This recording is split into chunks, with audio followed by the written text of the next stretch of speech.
Minutos, cambiamos de materia y saludamos a esta hora de la mañana a nuestra primera invitada, la diputada del Partido Demócratas por la región del Biobío, Joana Pérez, a quien le damos la bienvenida. Diputada, ¿cómo está? Buenos días, gracias por estar con nosotros.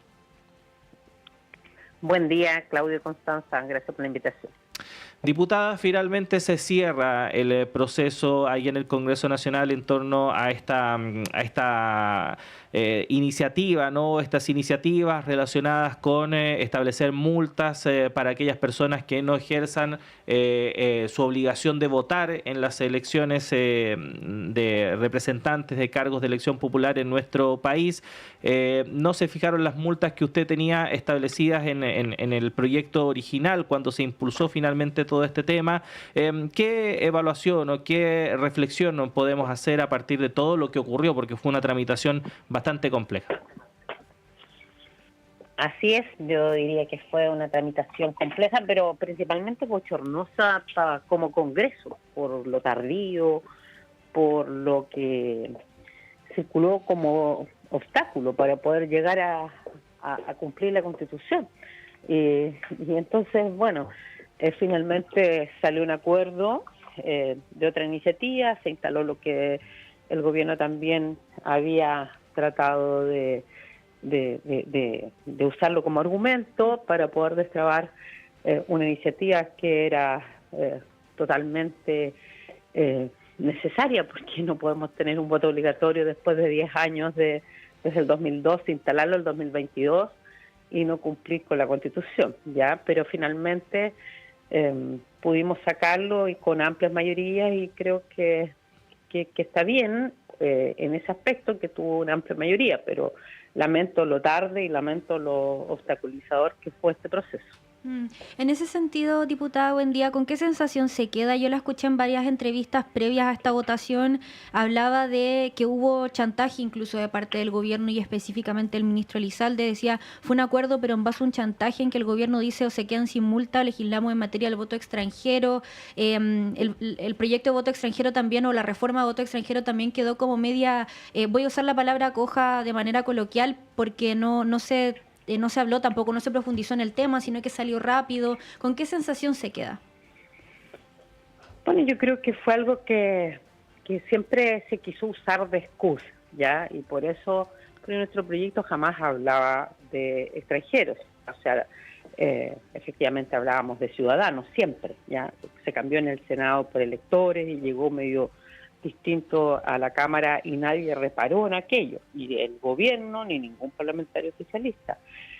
Por eso cuando se dan cuenta que hay un padrón bastante más abultado de lo que quizás pensaban, o que no era muy susceptible a votar por ello, se instala esto, porque cuando uno quiere ser serio, da una discusión en cuanto al voto extranjero, pero también a la situación del extranjero en nuestro país, en materia de los beneficios sociales que se acceden, la migración irregular y muchos otros temas. Por eso encontré siempre que fue algo bien ficticio, bien populista, medio xenófobo de cierta forma, pero bueno, finalmente el ministro Elizalde, efectivamente, él fue el que siempre instaló esto. La ministra de SESPRES, Macarena Lobo, tuvo la voluntad del diálogo, y él muchas veces frenó ese diálogo a puertas de terminar este proceso, y lo digo con conocimiento de causa porque este es un tema que se había comprometido hace ya 4 o 5 años atrás, cuando el señor Elizalde era presidente del Senado.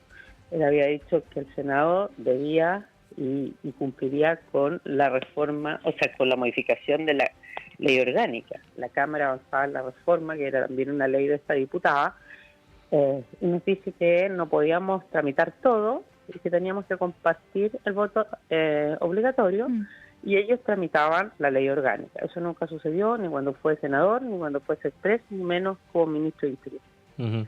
¿A su juicio no estuvo a la altura de las circunstancias el ministro Elizalde, diputada? Sí, yo creo que nos dimos varias discusiones en torno a eso, incluso de pasillo.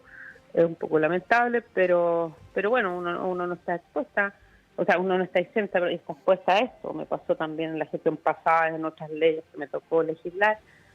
Son gajes del oficio. Uno cree que los ministros pueden actuar con mayor responsabilidad política, ¿ya? Y no con calculadora en mano.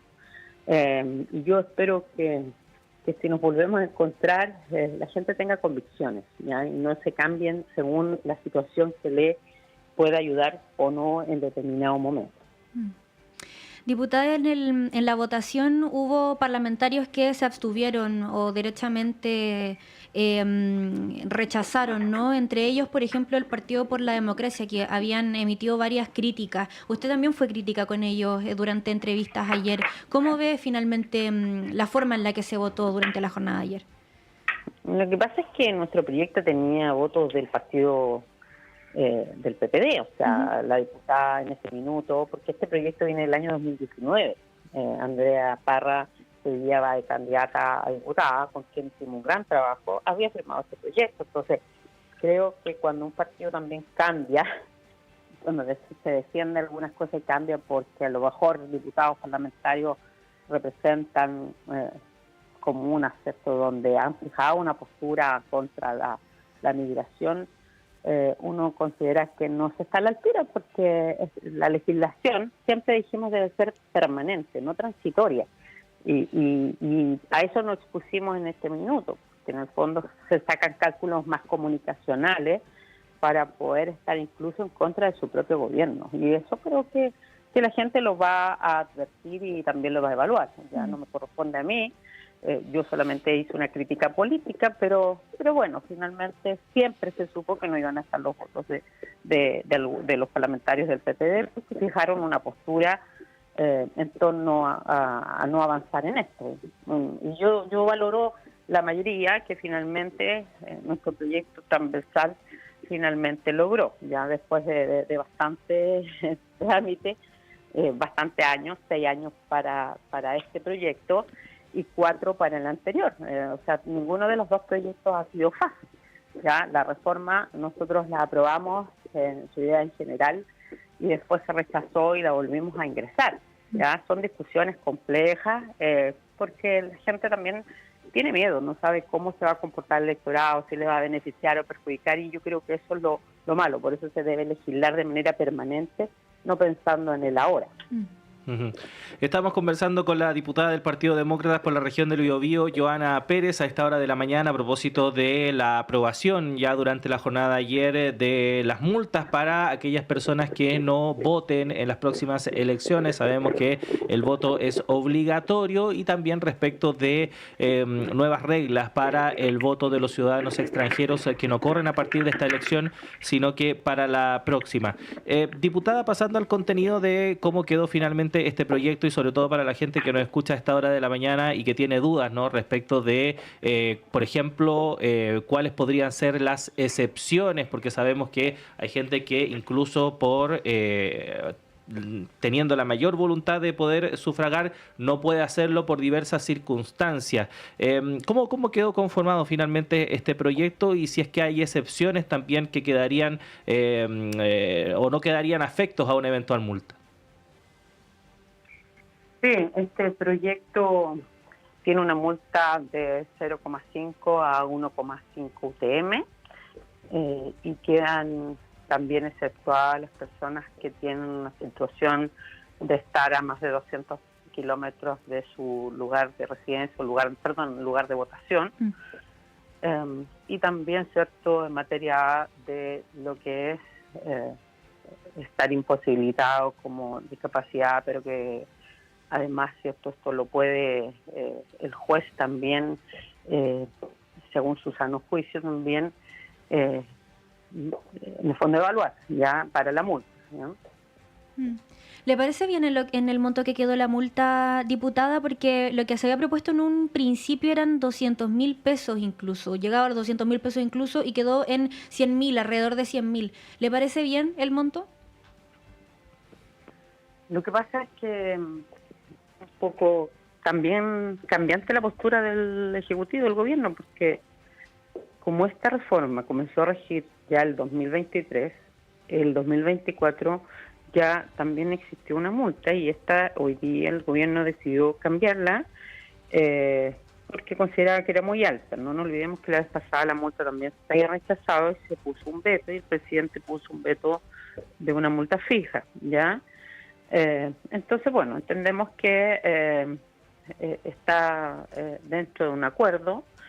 Mucha gente, aunque parezca extraño, pero nos planteaba, gente incluso bastante humilde, mi distrito, me decía que la multa no sea tan baja para que la gente también vaya a votar, no también en un sentido. Pero es lo que llegamos a acuerdo y creo que finalmente se aceptó, así que mayoritariamente, y creo que en algo al menos se genera una sanción. Diputada, nos queda un minutito porque usted tiene otros compromisos, pero no me quería quedar sin preguntarle sobre la reforma del voto extranjero. No se pudo, por ejemplo, ver si se podían ver años diferenciados para votaciones locales y votaciones nacionales. Yo por eso le decía que no se pudo profundizar mucho en la discusión. ¿Cómo ve usted eso? ¿Se podría a lo mejor profundizar en este debate más adelante?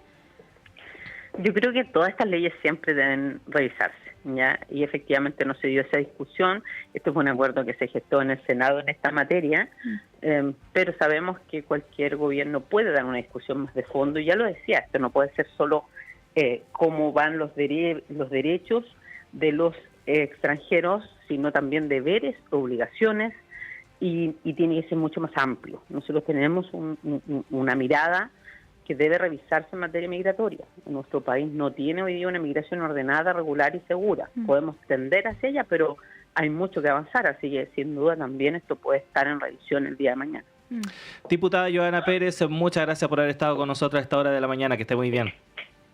Buen día, muchas gracias por la invitación. Gracias, diputada.